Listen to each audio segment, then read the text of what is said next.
Hi, I'm Dan Lowry. Welcome to the GTT podcast. Hope you're doing well. Today I'm joined by Yas Parr. Yas is a strength and conditioning expert from the UK, currently living in LA. So Yas has worked with a number of combat athletes over the years. Yas, thanks for joining us, mate. Tell us a little bit about yourself and your background. It's a pleasure, man. As you said, my name's Yas. I'm English from Manchester, but I live in LA, in Long Beach to be exact. I've been a strength and conditioning coach for a long time. 96, I first started working in the fitness industry, but it was 2005 that I actually became a proper strength and conditioning coach. Let me see, I've got a degree in strength and conditioning, a lot of different certifications that most people would know about. A lot of people have the same ones. Let me see.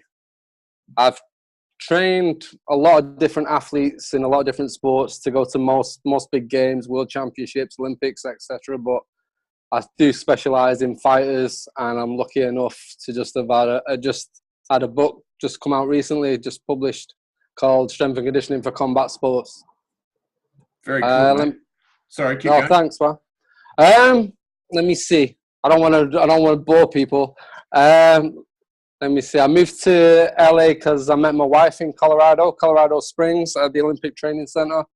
She's a fighter on the US national team, boxing. That's how I ended up over here. We've been in Long Beach now since, 2012. She's just about to open her own gym in Long Beach as well. Boxing, so it's not MMA. Might have some Muay Thai there if we can get the right person in. We have got someone in mind, but we'll see. Her gym is called Governor's Boxing Club, as in governor, like a boss, like a gangster, rather than a governor, you know, state governor. The old style British government. Mate, it's you better behave yourself in your marriage, or you might be up for more than you can bargain for. Mate, look, I always find this is an interesting topic that I come back to, and I've got a bit of a mixed viewership as far as who watches these podcasts. But what I find is that certainly amongst the male viewers and the male listeners, there is at least some interest in the combat sports, whether it be boxing, MMA, or the grappling sports, which are obviously becoming more and more popular. And there's something about these sports which invokes a particular interest in strength and conditioning. And having worked in this area myself, it is a really cool way of expressing your skill set, but also one where, you know, it's probably more than any other sport subject to some myths and misconceptions. What originally was it that got you interested in training combat sport athletes? I think I was always interested in fighting, you know. Come from a poor area, and then when I was young, I was Thai boxing for a while. You know, you always look at your main sports of interest, don't you? So even when I was at university, I'd be writing programs for football, what Americans call soccer, and mainly fighting. And then when I met my missus in Colorado Springs, I'd just actually written an assignment for a program for a boxer. So, I mean, from there, that just fell into place. But I don't know. I'm just a typical guy that's from a poor background that has always been into either, I don't mean like trouble causer, but always been into boxing, Thai boxing, and always like watching the stuff on the telly as well. Mm. Yeah, look, I've always been a bit of a sports nut myself, and the thing that's interested me particularly about MMA, not that I'm any good at it or have got a background in it myself, but it's just the pure essence of competition. You know, you take the ball out of it, and you take the rules out of it, and you take the reliance on teammates out of it, and you've got one person against another just expressing that will to win.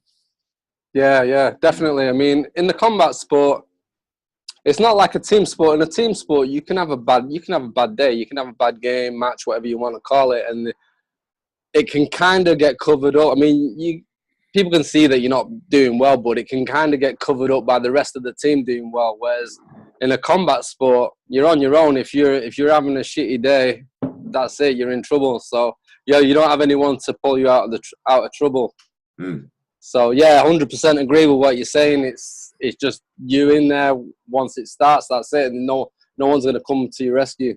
And there's of course historically, not only within the world of martial arts, been that argument of who wins out of the karate guy versus the wrestler and all these sorts of variables. But in the world of strength and conditioning, and even sports enthusiasts, there's always been that argument of who is the fitter athlete. And certainly with MMA becoming more mainstream, I think that has become widely accepted as probably one of the more challenging sports from a fitness perspective and an all-round fitness perspective. Yeah, definitely. Because I mean, if you're doing the strength and conditioning for, say, a fighter or a boxer or a Thai boxer, it's a lot different to doing the strength and conditioning for a grappler. So, say, Brazilian Jiu-Jitsu or Judo or any other grappling. Whereas with MMA, you have to combine all the qualities from both sides. So that's what's hard for. It's hard to. For somebody who doesn't have much experience in that side of things, it's harder to put the thing together because you have to, not only you have to make them explosive because they are doing unloaded movement, but they also have to deal with other people's body weight a lot more than in standard fighting sports like stand-up ones, you know? Because, I mean, you are grappling, so you have to... you have to hit a lot of different strength qualities, but also stuff like isometric strength and maximal strength a lot more as well. So, yeah, I agree that with MMA, it does take a lot more. You have to put a lot more thought into it to get everything right compared to if it's just a stand-up fighter or a grappler. And did that answer your question? Okay. Yeah, and of course, leave enough time still for actually getting good at the sport and the skills.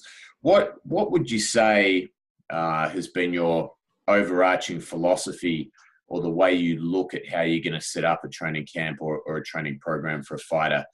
You know, depending, obviously there's going to be differences between the different disciplines, but how do you go about it? You have to look at the sport as I was just saying, but you also have to look at the individual, you know? So, I mean, you can get somebody who's fast and they're nowhere near as strong as they should be. Or you can get someone who's strong, but they can't display that strength quickly. They don't have the speed. So I think, besides looking at the sport, you have to look at each individual and see what they need as an individual. So say, let me see. So say if you test an explosive strength deficit, which is not how strong you are, but how long it takes you to actually do something. So let me say, this is one that I've used recently. I think it was when I was writing something. Let's say you have two fighters who can both overhead press, let's say, I don't think of number 60 key. And one of them can do it in 0.5 seconds and the other one can do it in 0.2 seconds. The one that can do it in 0.5 seconds has a greater strength deficit, so explosive strength deficit, so he will be at a disadvantage, all else being equal, obviously, against the other guy. So with that, the one who's got the greater explosive strength deficit, so the one who takes the longest to actually move the weight, that guy would then have to train for being a lot faster, so stuff like Olympic lifts, plyometric sprints, whereas the other guy would need to work on maximal strength more because he's already can display his strength quick, so that guy would need to work on getting stronger. Do you know what I mean? Yeah, absolutely, man. Look, exactly the same sort of sentiment I take into it when I'm working with different fighters. It's not a case of, all right, this is the system, this is how I train a fighter. It's more, okay, what are you deficient in? Where do you need to improve most? And there's been instances where I've said to a fighter, look, there's actually nothing much I can do for you. You're already strong enough. You've got a good gas tank. You've got great striking, but you need to go and wrestle. You know, your wrestling sucks, and it doesn't matter what we do in the gym until you get better at wrestling. it's kind of going to be redundant, any lifting we do here, because it's just taking you away from the skill training and taking you away the thing that the primary skill. Obviously, strength can start to close the gap on skill, but skill should be number one. Oh, yeah. Yes. I mean, technique is king. So if someone has good technique and then you improve rate of force development, then that person is going to improve. But yeah, I mean, it's like if you get an elite level fighter, how much? I mean, everybody benefits from a good strength and conditioning program. But if someone's right at the top, someone like, I don't know, so let's talk normal boxing, someone like Floyd Mayweather, how much better are you going to make him by improving his squat by 50 key? You're not going to. But that kind of person, you're probably going to get decent results from, as you said before, looking at weaknesses. So looking at imbalances, fixing the weaknesses in the body, and then that way is going to function better, and you're probably going to prolong the career as well a little bit, whether it's a year, 2 years, whatever. But when someone's at that level, you're probably not going to try and make them the strongest guy on the planet, because it isn't going to make him any better. Oops, sorry, it isn't going to make him any better. And fixing imbalances is going to make them healthier, less susceptible to injury, and you're gonna have positive results physically in that way, you know. Yeah, absolutely. I was actually listening. I was listening to an interview recently with the middleweight champion Robert Whittaker, an Australian guy, the UFC middleweight champion, and I was just struck by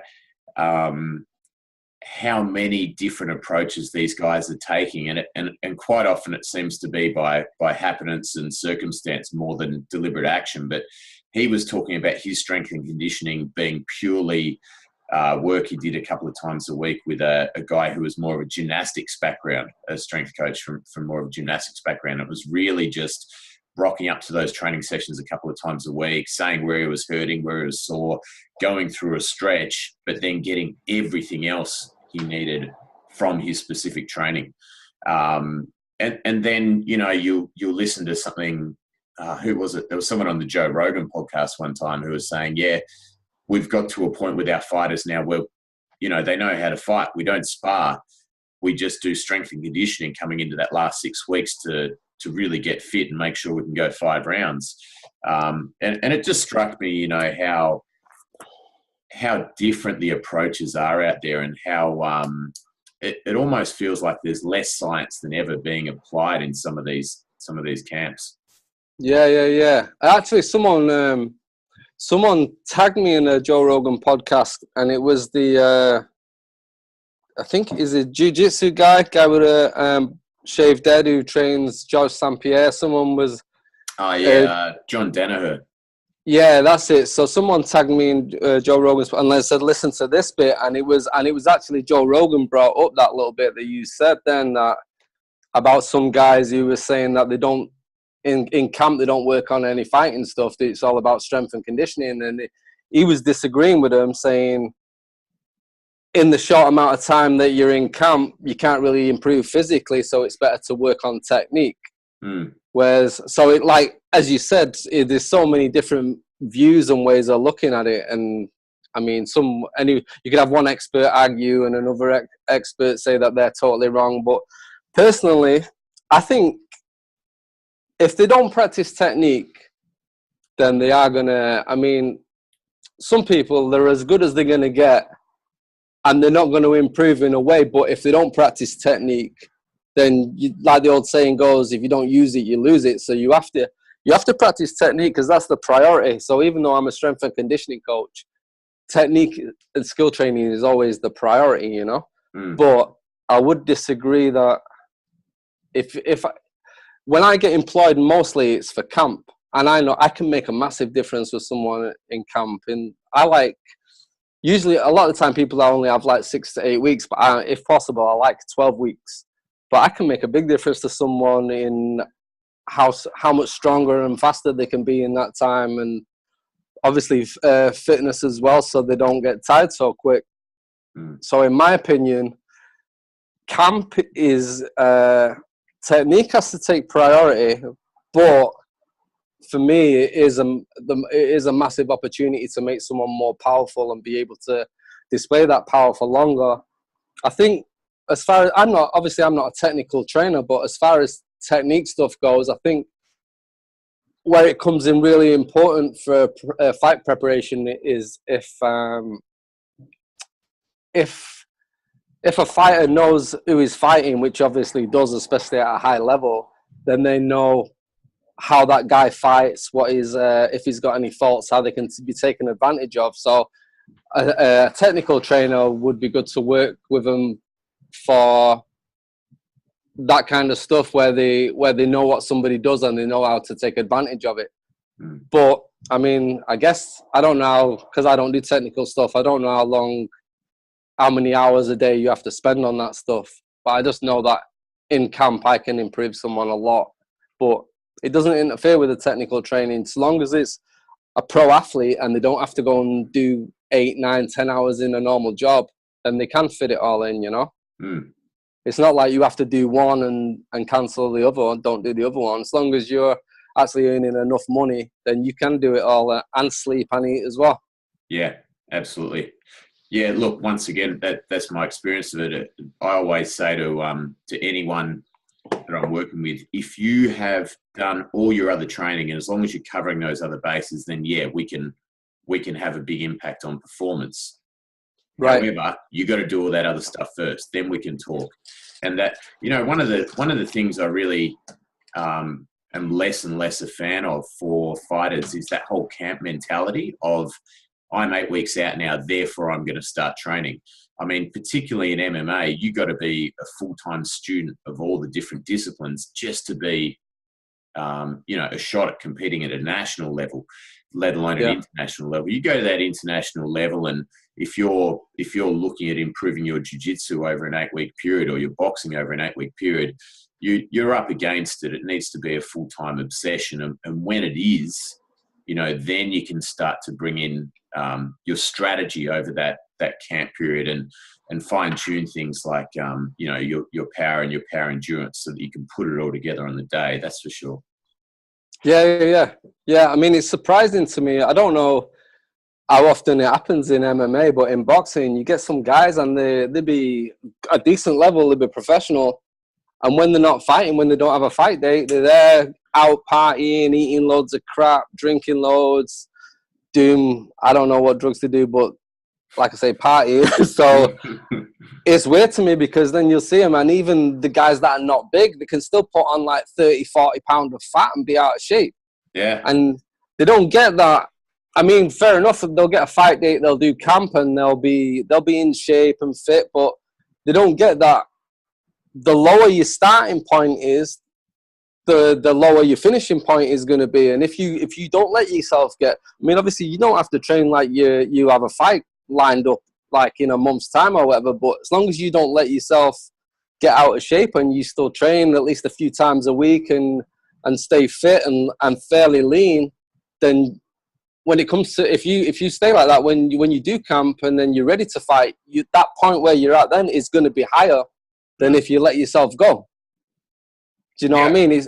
I think that was the John Jones model you're talking about there. That guy apparently would only go into camp for the last 6 weeks, and the rest of the time he was partying and getting up to fucking God knows what, and hitting a heavy bag in his basement a couple of times. But there's certainly those outliers that can get away with that. But man, it's a dangerous mentality when you're talking about sports where you're getting punched in the head if it doesn't go well. Yeah, exactly. I mean, he must know what he's capable of doing. And then John Jones is the guy who's been done a couple of times for being on gear, isn't it? Yeah, that's right. He's currently, I think he just had a hearing with the California State Athletic Commission last week or the week before. It's a perplexing case because he tested positive for turinabol, which the metabolites stay in the system for about 12 months on. And he tested positive one day, but then tested negative the next. So there's some funny stuff going on there, and they're just trying to work out what it is and whether, in fact, he should be suspended for a long period. But I mean, if that goes against him with his USADA hearing, which is coming up, I think he's looking at 4 years out of the sport. Wow, that's mad, man. That's massive. But I mean, it's a bit of a weird situation as well, isn't it? If he positive one day and negative another. But you know, I don't know. It's the whole thing with fighters being on gear. It's you can understand. You know, someone can.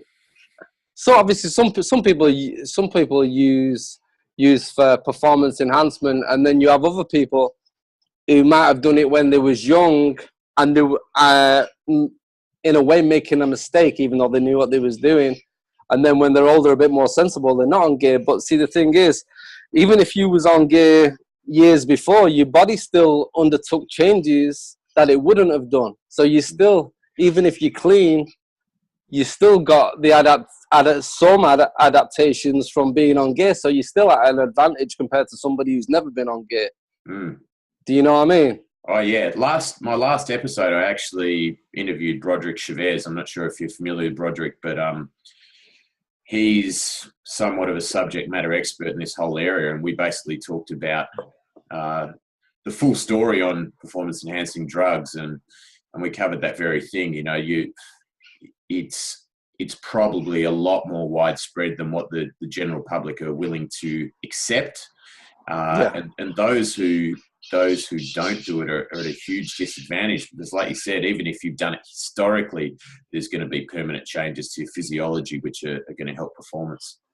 Yeah, exactly. So I mean, I don't know who's on gear, who's not on gear, whatever, but see if you want to be the best in the world, and say you're, I don't know, number 3 or 4 in the world, and you've never tried performance enhancing drugs, and you know that the people above you are, then what are you going to do? Just settle for always being 3rd or 4th best? Or are you going to do the same as everybody else and then become the best? You know what I mean? It's they say that, I mean, steroids is not really my area, and if someone asks me about them, I'll refer them to somewhere else because it's not my thing.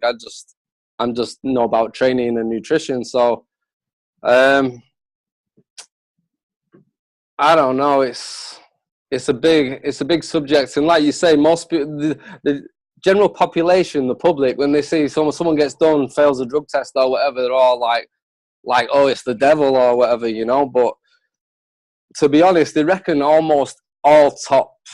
I mean, this might piss a few people off, but most top athletes are on gear, and they say that if someone fails, it's because of a mistake. It's not because all of a sudden that person's on gear and nobody else is. It's because of either a mistake or somebody involved with that person wanted them to fail. You know, it's like I don't know. I don't know if because you're younger than me. Do you remember the sprinter Ben Johnson? Yeah.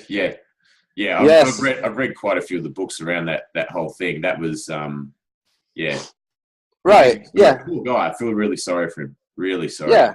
For him. I mean, yeah, and he got disqualified because, I mean, if they find that you're on performance enhancing drugs, then you're going to get disqualified, especially if everyone else tests clean. But I mean, a lot of people still say that.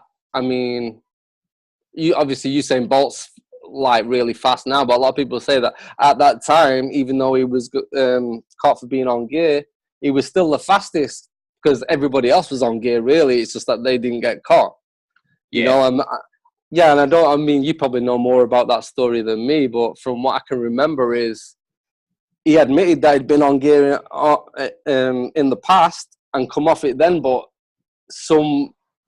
in some way something had been manipulated, so he failed the test, even though he was actually kind of clean at the time, even though you can't be clean totally if you've been on gear. But he'd been taking them in the past, and then he wasn't then, but he still failed the test. And that's, like I say, that's what people say, that you only fail when you're at that level, because you got a lot of top people around you working out how to mask it, when you should have a urine test, organizing when you should be there, when you can. Because I mean, I think, what is it? You're actually, is this true? You're actually allowed to fail a test and then rearrange it for another date, I think. No, it's, I think what it is if you're not located for a test. So the athletes have to report to USADA or WADA where they're going to be at any given time, so they're accessible for testing. But if they're not there, it's considered a strike. And I think they're allowed a certain amount of strikes before they're suspended, just for not being where they said they were. But yeah, I mean, Ben Johnson failed for a drug that he claimed he never took, and him and his coach openly admitted to having used steroids, and that being a part of the standard protocol. And it's really interesting reading the books about it, because Charlie Francis, who was his coach, goes into how he basically, with the doctor, ran the whole program, but it wasn't state sponsored. The Canadian government wasn't sponsoring the thing, yet the Americans had this whole thing going on where, I think it was at UCLA, they were doing testing under the guise of it being some sort of study. So they'd say to their athletes, hey, we're doing this study at UCLA. We're just testing out this new equipment that's going to be used for testing athletes at the Olympics. Come on in, we'll do some testing for you. And they were using it to see what they could get away with and how close to competition. And if an athlete looked like they were going to fail, they'd say, all right, say you've done a hamstring, or just pull out of this next competition. And they were using it as a screening process. So, yeah, Ben failed that test after running, I think, 9.79 at the Seoul Olympics. And Carl Lewis won the gold by default. But Carl was on anything and everything. Yeah. So was everyone else in that field. So, yeah, it's one of the unfortunate realities of sport, is that the sponsors and the general public have these huge expectations of athletes to perform, yet we then demonize them when they do everything they have to perform at the level we expect them. Yeah, exactly. I mean, you know what's amazing to me is, I mean, I don't know what he does or what he doesn't do, but if you look at someone like Usain Bolt, he looks like he's not on gear. And the guys, who knows how fast the guy can run, because obviously whenever he breaks a record, he makes sure he only just does it because he gets a load of money every time he breaks the record. So, I mean, if he ran all out and smashed the record, he ran so fast that he wouldn't be able to break it again. He would only get one payout. But he never does that. He always he slows down right at the end, makes sure that he just about beats the record, picks up his money for breaking the record. But can you imagine if he went all out, how fast the guy could actually run? Oh, man. And every time I watch him and he pulls up 5-10 meters out, I'm thinking, no, keep going. Keep going. Yeah. You know, it's interesting, though. I was talking quite a few years ago to one of Australia's leading sports science academics, Tony Battaji, and we're talking about this very subject, in particular to do with Usain Bolt. And Tony was saying that the general consensus was that he was probably the only guy who's run sub 10 seconds that wasn't doping. There was a fear in the sports science community that he was just this freak of nature. He was the only guy that had the stride length that could couple it, due to his height, that could couple it with stride frequency. And that's why he's been able to just run so much faster than anyone else, probably without assistance. Yeah. That's what I mean. He's such a freak because, like you said, he's probably the only. He looks clean, Yeah. And he's probably, like you said, though, the academics are saying that he's probably the only guy who has run sub 10 clean, and that's what he looks like. I mean, he's probably the perfect combination so far of height and physique. Because usually you get them who are tall and skinny, or the shorter and a lot more muscular. Whereas he's what is he? I mean, he's the tallest one so far, and he's like 6'5". Yeah, but he has. Yeah, so he's kind of at the moment, it seems like the perfect blend. He's not too muscular, but he's got a decent amount of muscle, and he's also tall. So I mean, I don't know how long it'll be before someone's faster than him. Oh man, it's I would think probably once in a generation, that guy. But Look, I think it's an interesting segue into another topic that's near and dear to all combat athletes' hearts, and that is the topic of running. Why don't we talk a little bit about energy system development and some of the myths and misconceptions that we see around that whole area for fighters? Okay. People who know road work. Sorry, go. Road work. Yeah, road work. Everyone does road work, and it's always like, if you don't run, our trainers will be like, if you don't get out of bed and run 10, 15 miles a day, then you're not fighting. But I don't know. People who know me know that I say quite a lot about this and post quite a lot. You know, traditionally, for me, fighters do too much aerobic stuff. Mm-hmm. They're still running. I mean, I see recently, John, you know, the Australian Thai boxer Yas Parr. Yeah, he was saying he runs like 17 miles a day, and you know, that's real old school, and that's what a lot of boxers do as well. The boxing trainers make them do that because that's what their trainers did, like, to them 50 years earlier and all that stuff. But so it's traditionally, fighters training for me is too aerobic. But then you also have the younger guys who know more about resistance training, strength and conditioning, and they learn stuff, and then they're right, we don't need to do long runs, we're only going to do sprints, we're only going to do intervals because you don't need to do long runs. But for me, neither is right. You know, you need to have aerobic conditioning, but you also need to do the sprints. But for me, they need to be done at separate times. Mm-hmm. So I prefer people to do a lot of aerobic stuff before. So say if they're going to have a camp, I prefer their aerobic conditioning to be on point before they do camp, and then after that they only maintain. Maintaining is easy because the aerobic conditioning is the thing that leaves you the slowest.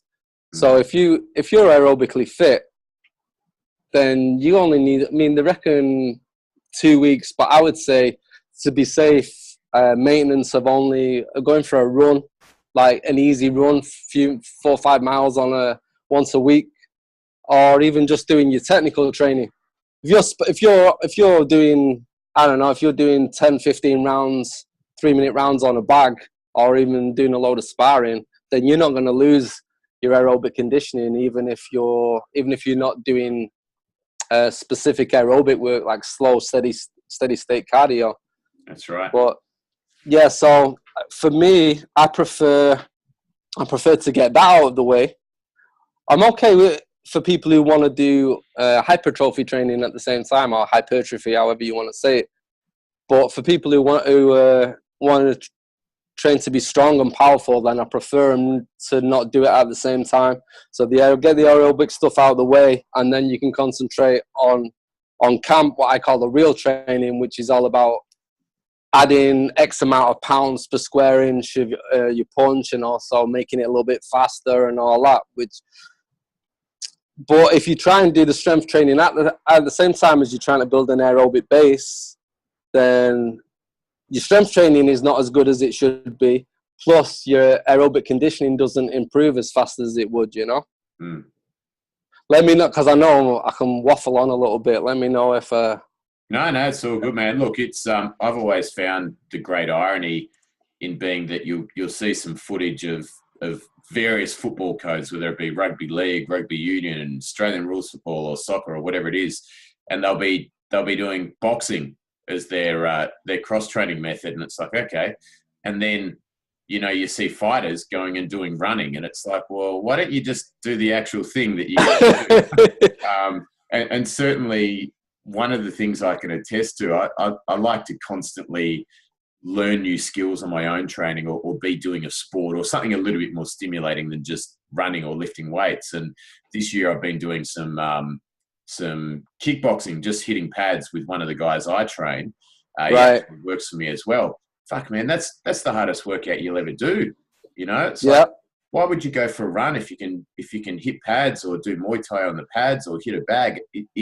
It's essentially doing the same thing, and you get to get better at the skill. So yeah, all these sports make me laugh in their attempt to find the secret weapon for getting fit when it's right under their nose. Yeah, that's it. Yeah, it's kind of mad because you can go on a 5-mile run. If you're kind of a little bit fit, but not like really fit, but you can go on a 5-mile run and you can be less tired than if you do one round hitting the mitts. Yeah. So, I mean, but you do need that aerobic base. So that's why I say get that done and out of the way before you do the proper training.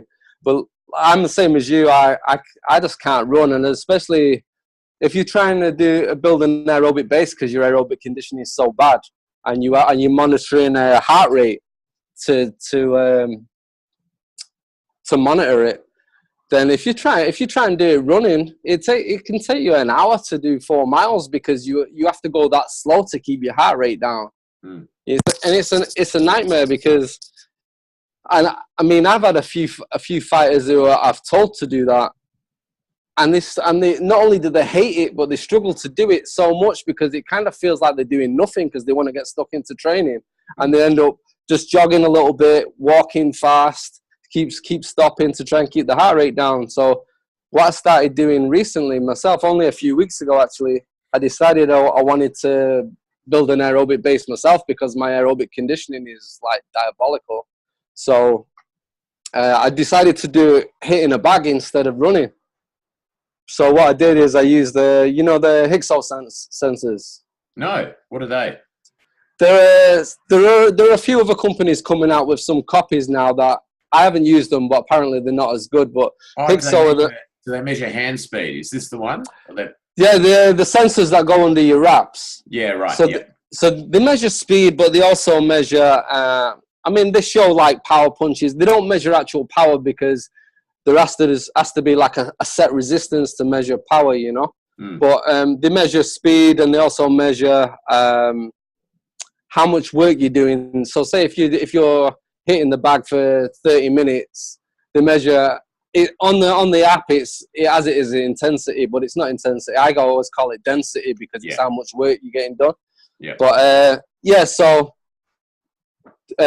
so what I did was I started combining those. So I've got an iPad set up showing punches, but then I've got my phone set up as well with a heart rate monitor on.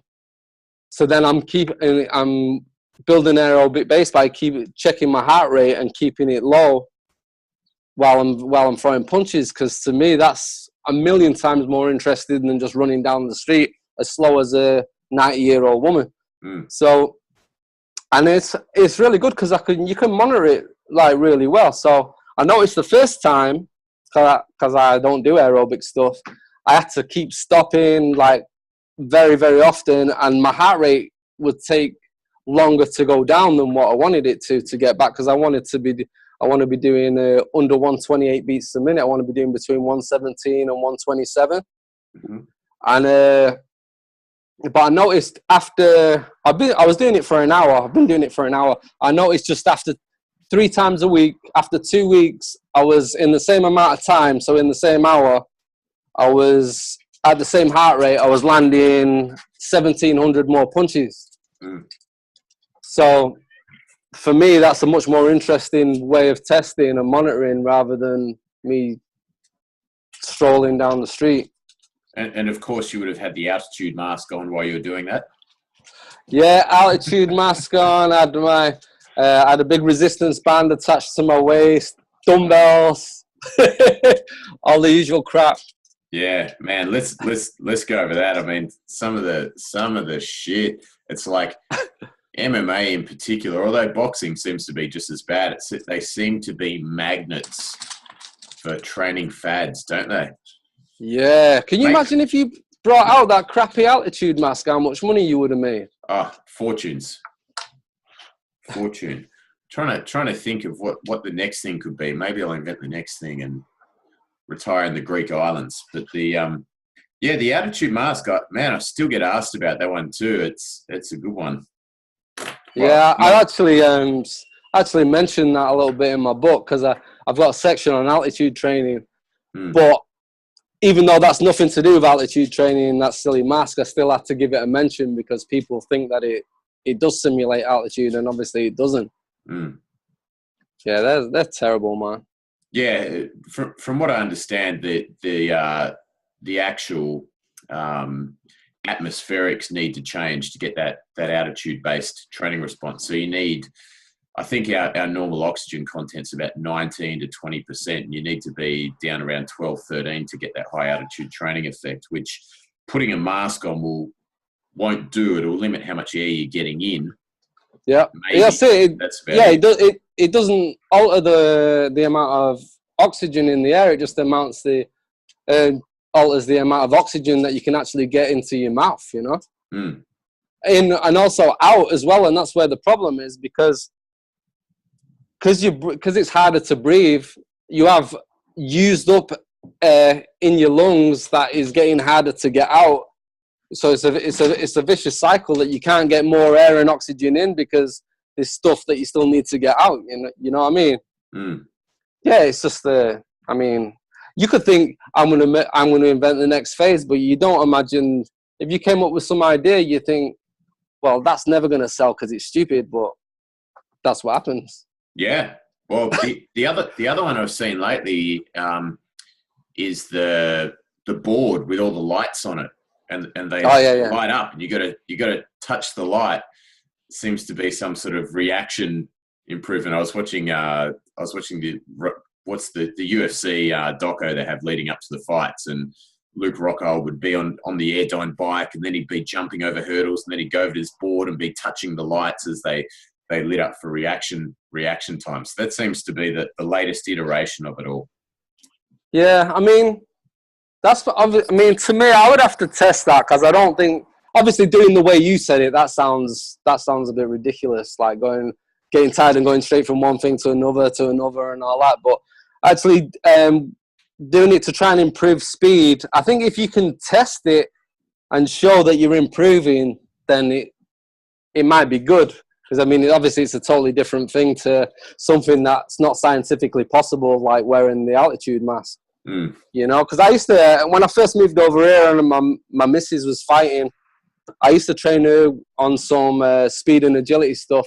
Not like speed ladders, obviously, because I don't do that stuff, but doing stuff like with a tennis ball and a reactions. Sorry, that's my missus. Family show. Hi.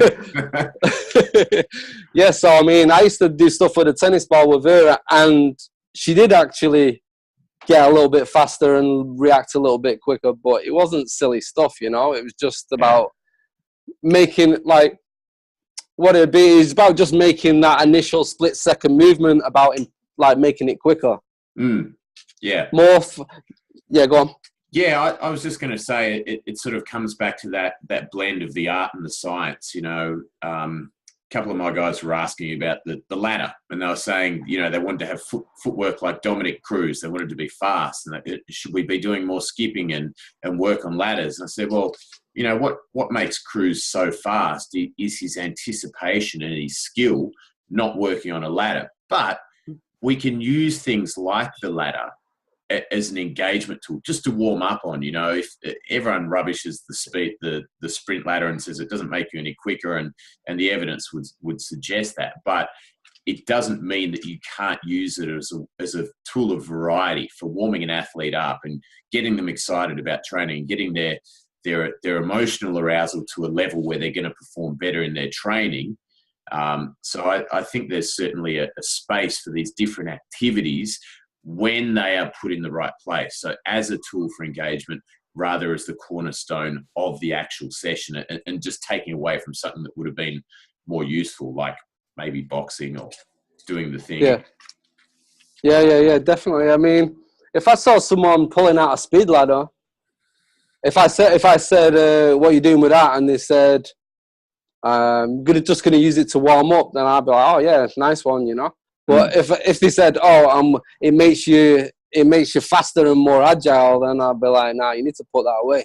You know what I mean? So yeah, 100%, man. If it's to help someone warm up and get them firing quicker, then yes, perfect. You you can't say it's no good. But if they're under the illusion that it's going to actually make them faster at the sport and be able to change direction quicker and all that, then they've just been watching too much crap on YouTube.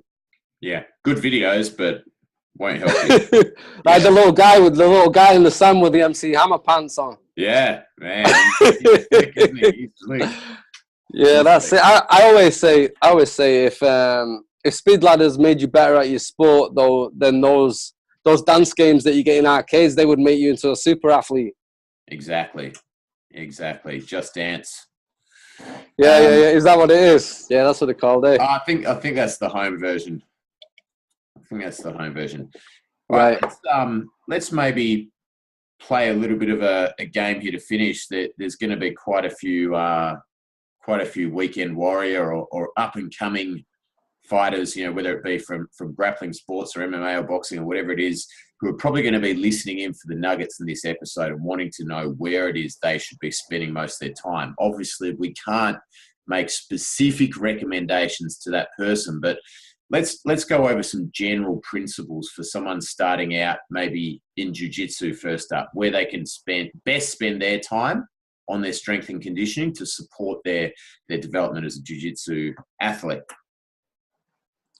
I would say, if possible, they need somebody to identify their imbalances, Mm-hmm. So for me, jiu-jitsu would be main things would be correcting imbalances and as long as they're not like really fat, then they would be wanting to train relative strength. So become as strong as possible without gaining weight, without getting heavier.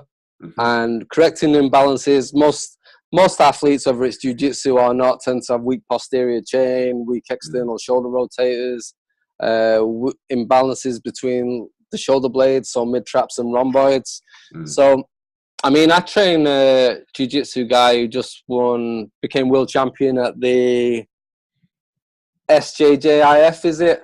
Yeah, the Worlds. He won gold on both days, on gi and no gi. But what I did with him, it's funny, it was about a year before I started doing stuff to make him more powerful. Before that, it was just all about relative strength and correcting imbalances.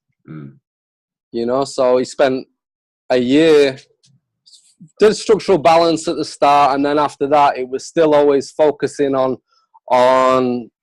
what was weak, which was identified as weak, which has been his posterior chain, and like I said, external shoulder rotators, upper back.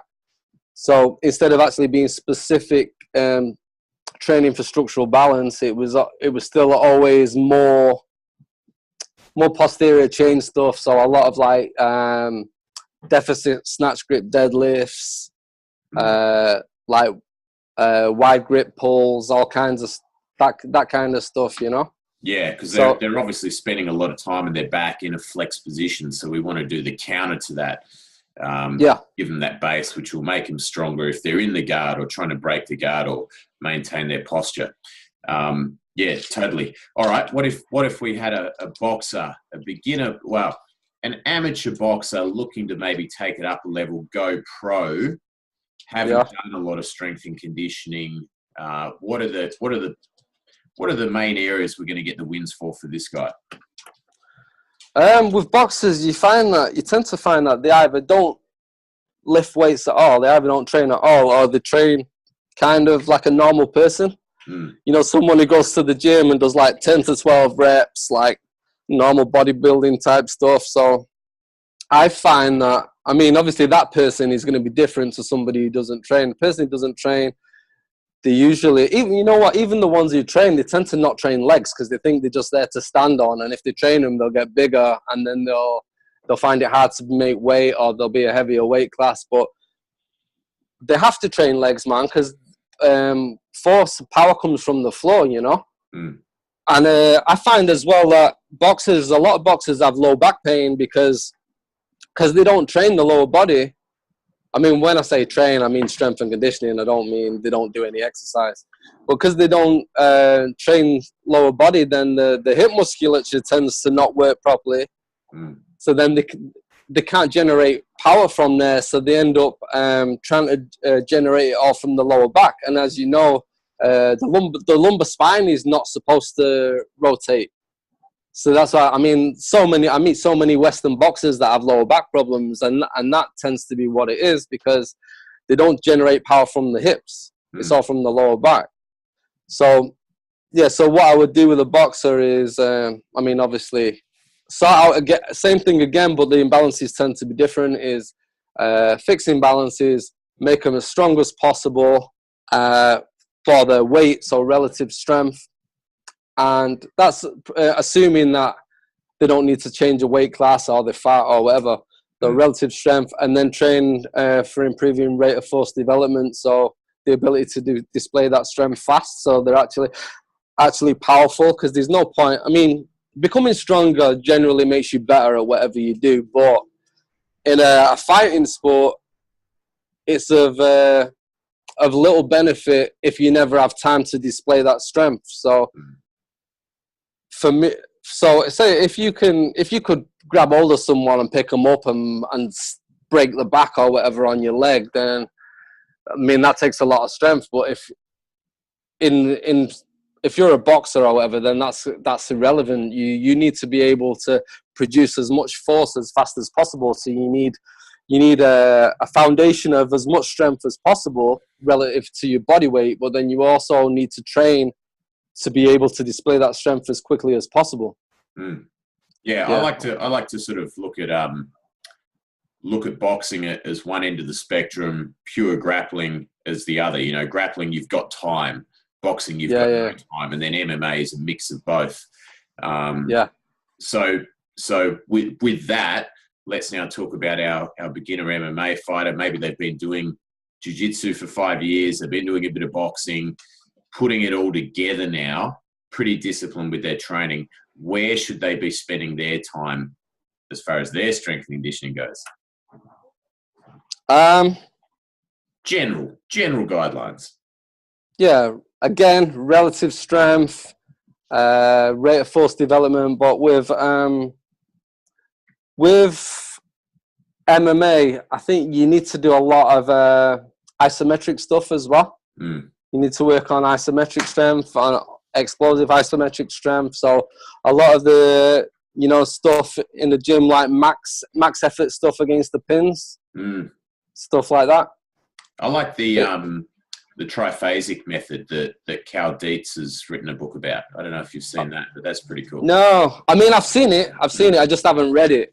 It's essentially contrast training, but you work in cycles. So you do 2 weeks with an isometric focus, 2 weeks with an eccentric first, 2 weeks with eccentric, 2 weeks with isometric, 2 weeks with concentric focus, and then coupling each lift with a ballistic or plyometric exercise. Works pretty well.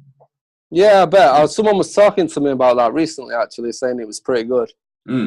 Yeah. I mean, I wish I could get every decent book out there and absorb everything out of them, but it's just I don't know. I'm a slow reader.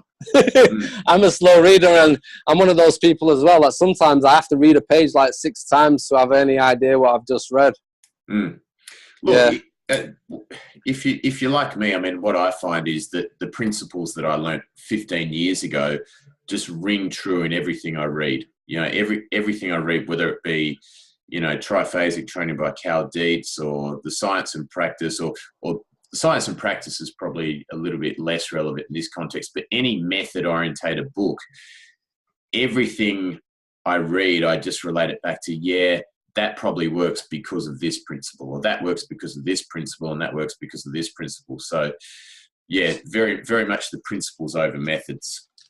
Yeah. I mean, if you look at all that stuff, all the stuff written by the Eastern European, like professors, masters, whatever you want to call them, that's almost all of that stuff.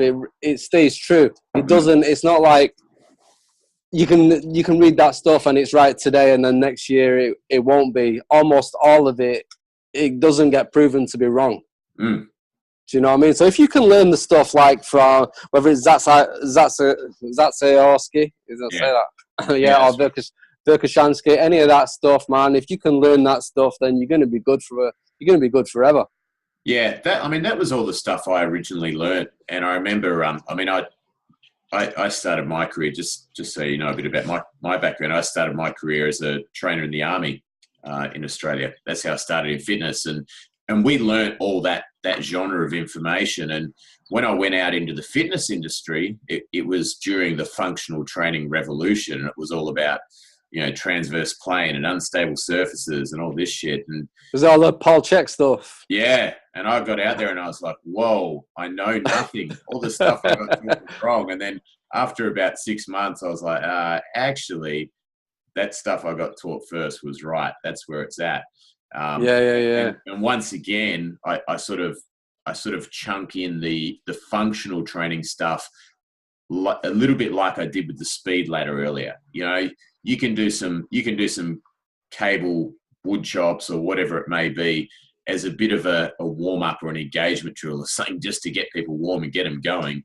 But when it comes down to it, it's the bread and butter that's going to get you the best response. And the greatest nuance is much like you've just explained about here with contraction speeds and contraction types. You know, the deadlift is going to be a good exercise for just about any athlete. It's just what kind of deadlift. You know, are we using pauses? Are we using a longer eccentric? Are we using a deficit? And it's just the devil of the detail. Yeah, definitely, man. And I mean, I still use like stuff like TRXs, Swiss balls, and all that. But they're a useful tool. They're not a way of training. You know, and if you get sucked into the idea that you can do all your training with one piece of equipment like that, then that's where the wheels are going to fall off. You know, it needs to be like that's just a little bit on top of the cake, not the cake's made out of that. That's right. Do you know what I mean? Yeah, absolutely. All right, biggest 3 things to avoid for all our young up and coming fighters. What are the things they're going to avoid to save themselves wasting time, valuable training time, and potentially maybe even injuring themselves? There's loads of crap out there, isn't there? Let me see. Stuff that I see a lot. I mean, obviously you see stuff like punching with bands and punching with dumbbells and all that. But stuff like, I see people and I'm not against swimming. If it's active rest or you're doing some kind of rehab or whatever, I'm not against it for a fighter. But if it's a training day, if you're actually doing it as part of your training because you think it's going to improve your chances of winning a fight, then that's just time wasted. And also stuff, I see people with like sauna suits on like 3 months before a fight. Like they're thinking that little bit of extra sweat that they're going to do is going to make them leaner. It's going to benefit them in 3 months' time. It's like, imagine if I say to you, oh, you got to eat an extra sandwich today because in 2 weeks' time, I'm not going to have any food in the cupboard. You'd be like, well, what the fuck does that mean? You know what I mean? So sweating 3 months before you fight isn't going to benefit you in any way whatsoever. And also I see them, a lot of them, I don't know about over there, but what's really big in the US is the creams that you get that make you sweat. Do you get those in Australia? I haven't. What, like deep heat, that sort of stuff? Kind of, yeah. But there's ones that are specially made and you put it on, and there's one called Sweet Sweat, and there's a few others. There's a few fighters that have actually got the name on them now, like it's their own brand. And there's also what a lot of boxers over here use is it's a makeup remover. It's called Albolene. Right. Yeah, and you put it on and it makes you sweat. Jesus. But so I also see people like months before the fighting putting that on, like it's gonna, I see someone putting Albolene on or wearing a sauna suit, and I'm like, are you weighing in? And they're like, no. I'm like, so why are you doing that? And they're always told that it will help them lose fat, and I don't know who tells them that. Obviously, old school trainers, but there's only so much you can do with old school trainers if they're not prepared to take on it's not so much new stuff, but just open the mind to newer knowledge. Do you know what I mean? And sometimes there's that many old school trainers, especially in this area, that there's no point in even arguing with them. There's no point, because if they think that if they've had a certain idea for 30, 40 years, you can't just change it. It's like people who argue on the internet. How often do you see someone change their mind by someone commenting, saying something different on the internet? People don't. Do you know what I mean? So, yeah, stuff like that. What you say? Did you say 3? How many have I said so far? 2 or 3? As many as you want, mate. As many as you want. Fire them out.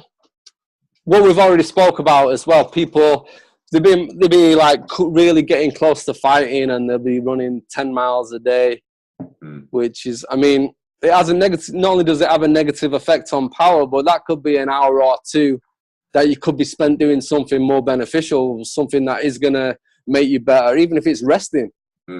You know, because obviously rest is, especially like sleep, is one of the most important things in performance. So if you're running when you've got a fight coming up and you're close, if you're going out running 5, 10, 15 miles a day, then not only is it have a negative effect on power, but it also it's a waste of your time that you can be doing something more productive, you know.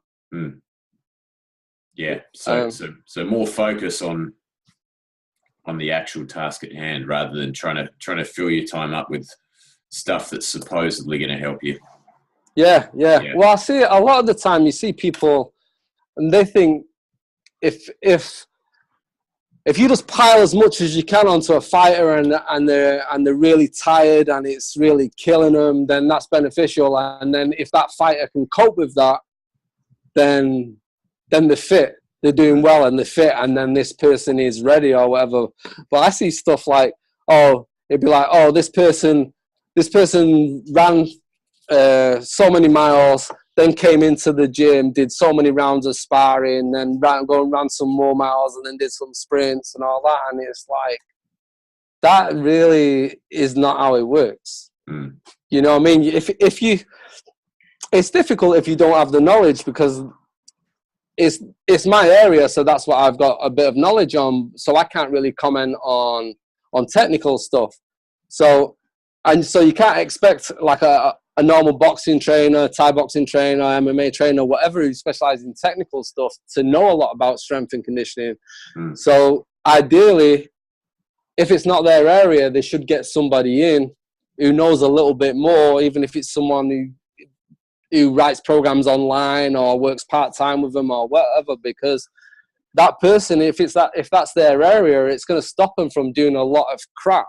Do you know what I mean? Yeah, there seems to be that whole scattergun approach of, you know, if we just do a lot of everything, something will hit the mark and the fighter will be fit. Yeah. That's it. If this person, if he's still alive after we've done this 3 hours of everything we can think of, then the guy's fit. It doesn't take into account adaptations in the body, but also recovery, you know? Yeah, for sure, man, for sure.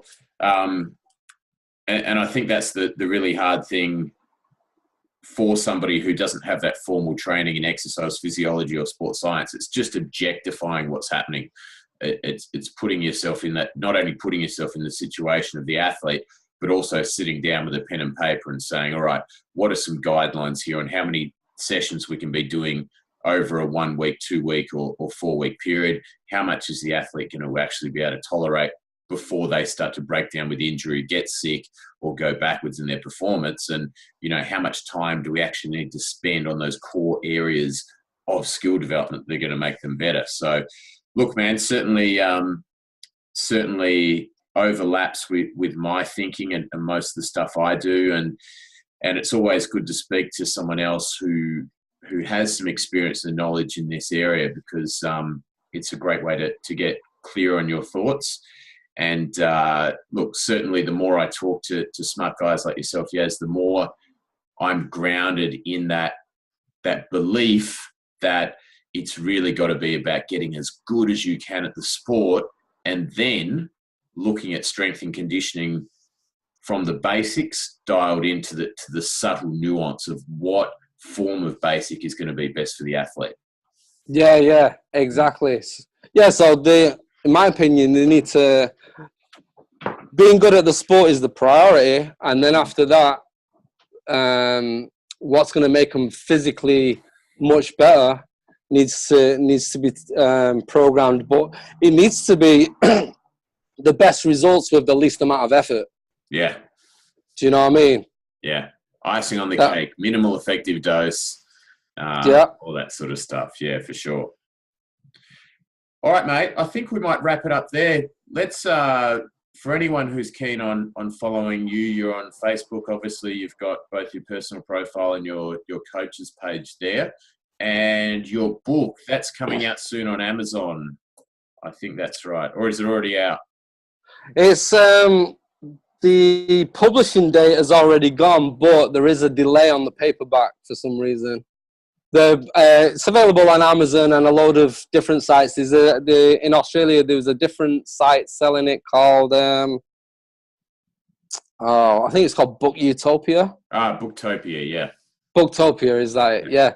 So yeah, if you put my name and book in Google, then a million different sites come up that are selling it. So yeah, that's good for me, as you would think. So yeah, I'm really pleased about that. A lot more work than I thought it was going to be. Oh, I bet, mate. I'll actually post a link to the book. So if there's any young combat sports athletes here who'd like to empower themselves with a little bit of knowledge and just get their head around what it is they should be spending their time on it, they can read that, and hopefully you can sell enough copies yourself that you can really live it up there in that LA lifestyle, mate, and not have to do too much real work. But thanks for coming on the show. Some great insights there, and always good to speak with someone as finely tuned in the mind as what you are, mate. No problem, mate. Thanks a lot. I really enjoyed the conversation. No worries, guys. Cheers, buddy. Cheers, mate.